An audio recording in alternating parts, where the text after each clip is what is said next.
Alhamdulillah. Kita buka kitab fikih kita halaman 13. Sekarang tentang air ya, tentang air. Halaman 13. Bismillahirrahmanirrahim. Al-ma'u qalilun wa katsirun. Al-qalilu ma dunal qullatayn wal katsiru qullatani fa aktsar.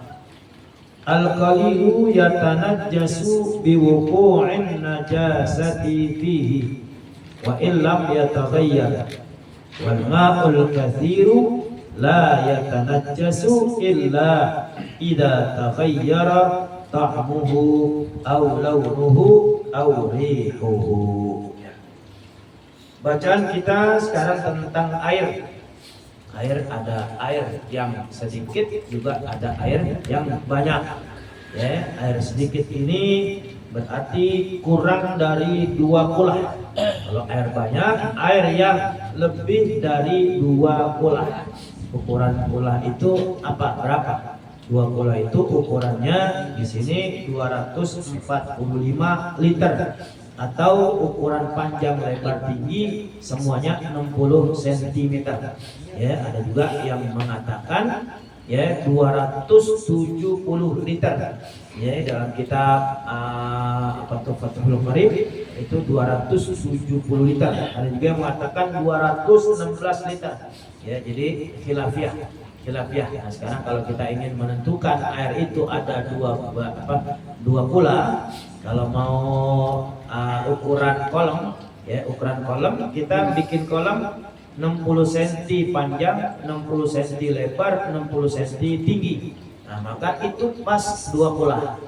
Pas 2 kula. Jadi kalau udah pas 2 kula, begitu kita ambil kurang dari 2 kula, enggak jadi 2 kula lagi. Makanya bikinin kolom 1 meter. 1 meter panjang, 1 meter lebar, 1 meter tinggi. Nah, itu kalau kita kobok airnya ketika kita berwudu maka masih dianggap suci ya. Nah, airnya bukan air mustakmal. Jadi kalau kurang dari 2 kula, 1 ember, 1 bak, nah itu kita kobok buat wudu. Nah, itu airnya mustakmal. Airnya tidak boleh digunakan untuk berwudu. Kalau sekedar mandi biasa boleh, cuci tangan boleh, karena nanti ada pembagian air. Air itu terbagi 4. Ada air yang tahirun, mutahhirun, wa huwa al-ma'ul mutlaq, air suci, mensucikan. Ada air yang suci tapi tidak mensucikan. Ada air mustakmal dan juga air yang mutanajjis. Itu nanti itu ada pembahasan kita. Ya. Jadi air yang sedikit ini, kalau air itu masih suci mensucikan, maka jangan dikobok. Makanya jangan dikobok. Ya. Nah, kalau pengen wudhu biar gampang, pakai kaleng. Kaleng susu, kaleng biskuit, lobangin. Itu kalau orang-orang tua kita kayak gitu tuh. Dilobangin, ambil air yang suci tadi, masukkan ke kaleng tersebut, nah, kita buka, pakai buat wudu, ya, buat wudu. Atau kalau emang nggak ada kalengnya, kita pakai gayung. Kita pakai gayung, ambil, kemudian agak jauhnya dikit jaraknya dari sini ke botol itu, dari sini ke botol, ya. Nah, upayakan jangan sampai ada air yang sudah kita nempel di badan, itu kemudian muncrat ke air yang tadi di ember tersebut. Nah, maka itu menjadi mustakmal, ya, menjadi mustakmal gitu. Nah, itu air mustakmal artinya air yang sudah terkena ya bekas badan kita atau yang udah dipakai udah kena dikobok, ya udah dikobok. Ya, kita punya air cuma seember, airnya suci, mensucikan. Cuman karena airnya itu dikobok sama anak kita, maka itu airnya jadi mustakmal. Ya, air mustakmal. Air mustakmal itu suci tapi tidak mensucikan, ya. Nah, kalau air yang 2 kula, ya, yang lebih dari 245 liter atau 216 liter, ya, panjang 60, tinggi 60, lebar 60, semuanya 60 cm. Maka itu udah pas-pasan tuh 2 kula, ya, gitu. Nah, air yang sedikit kalau kejatuhan najis, maka airnya jadi air mutanajis, air yang sedikit. Kita punya air seember, airnya suci. Kejatuhan tikus, bangkai tikus, ya, atau tai tikus jatuh di situ, ya udah mutanajis itu. Ya, mutanajis artinya nggak boleh kita pakai buat wudu, juga buat masak juga nggak boleh. Kenapa? Karena sudah kejatuhan najis. Tapi kalau airnya lebih dari 2 pola, dari satu kolam yang panjang tinggi lebarnya 100 cm, 100 cm atau 1 meter, nah jatuhan boleh kita ambil.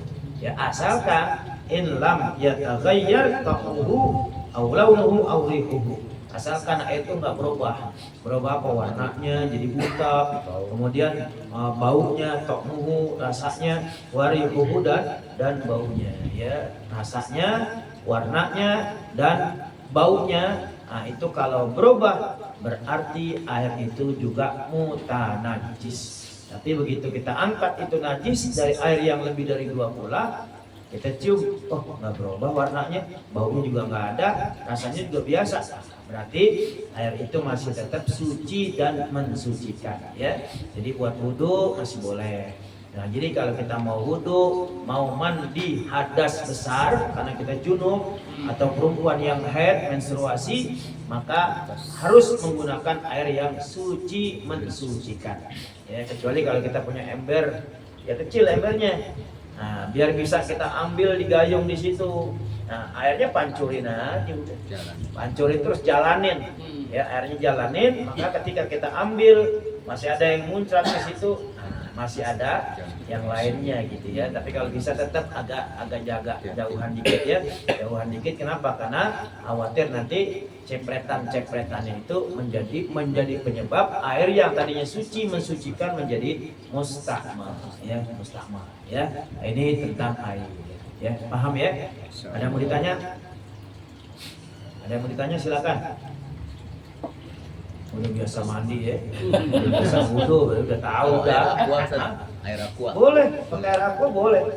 Air aqua gelas aja bisa. Kalau dicontohin sama Habib Umar, 1 gelas aqua bisa. Ya, gimana tuh caranya? Nah, itu caranya kalau kita lihat kan enak banget gitu ya, gampang. Jadi Islam tuh gak nyusahin, gampangin. Ya, bolongin atau kita ambil ya, ditolongin sama orang ya, ditolongin, kita ambil segini, udah cukup sekali, 1 kali basuhan aja udah, kemudian ratain semua ya, dah rata, ambil lagi bagian kanan ya, ratain. Jadi 1 air yang ada di tangan kanan itu kita ratain semua, ini ratain, nanti ambil lagi yang kiri, nah, kita ratain lagi. Ratain. Untuk rambut cukuplah ya, minimal kan 3 helai rambut ya. Nah, setelah itu kaki sama dengan posisi tangan tadi kayak gitu ya, sampai mata kaki nggak perlu, kalau emang airnya sedikit nggak usah lebih. Kalau air banyak nggak masalah ya. Nanti dalam wudhu juga kan ada tartib, ada mualat, nah itu biar nyambung semuanya ya. Ya, ada yang mau tanya lagi silakan. Udah pada lapar kali. Ya lapar, bawa nasinya, nasi kuning. Yang luar nggak ada yang tanya. Bawa nasi kuning, nasi kuning. Baik, kalau nggak ada yang tanya, saya cukupkan sampai sini. Mudah-mudahan sedikit yang kita baca bermanfaat buat kita semua. Dan mudah-mudahan Allah selalu berkahi hidup kita, keluarga kita, kampung kita, rumah kita, anak-anak kita, dan juga negara kita. Bismillahirrahmanirrahim. Alhamdulillahi Rabbil Alamin, Ar-Rahmanir-Rahim, Maliki Yawmiddin, Iyyaka na'budu wa iyyaka nasta'in, Ihdinas siratal mustaqim, siratal ladzina an'amta 'alaihim, ghairil maghdubi 'alaihim waladdallin. Rabbana anfa'na bima 'allamtana wa 'allimna